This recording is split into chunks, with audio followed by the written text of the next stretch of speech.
এটা ছিল গতকালকের ভিডিও। আর কাল কিন্তু আমি ভিডিও করেছি, কিন্তু আমি এডিট করে শেয়ার করে উঠতে পারিনি তোমাদের সাথে।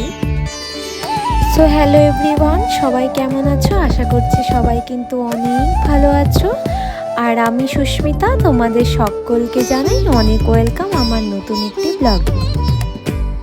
কাল কিন্তু রান্নাঘরে গিয়েই সবার ফার্স্টে সমস্ত কাটাকুটিগুলো করে নিয়েছিলাম।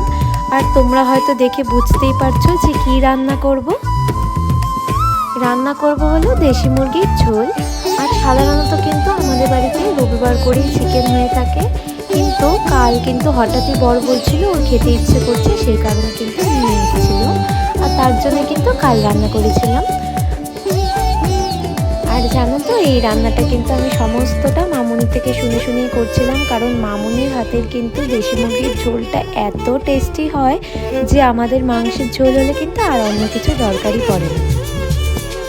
ফার্স্টে কিন্তু আমি আলুগুলোকে ভেজে তুলেছিলাম, আর তারপর তেজপাতা সম্বারে দিয়ে কিন্তু আমি পেঁয়াজগুলো ভেজে নিয়েছিলাম, সাথে আদা বাটা, রসুন বাটা আর টমেটো কুচি দিয়ে দিয়েছিলাম।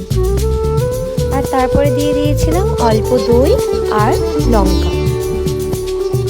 সব কিছু ভালো মতো ভাজা হয়ে এলে তারপর দিয়ে দিয়েছিলাম আমি মশলা। আর মশলাতে দিয়ে দিয়েছিলাম আমি জিরে গুঁড়ো, ধনে গুঁড়ো, হলুদ গুঁড়ো, লঙ্কার গুঁড়ো আর লবণ।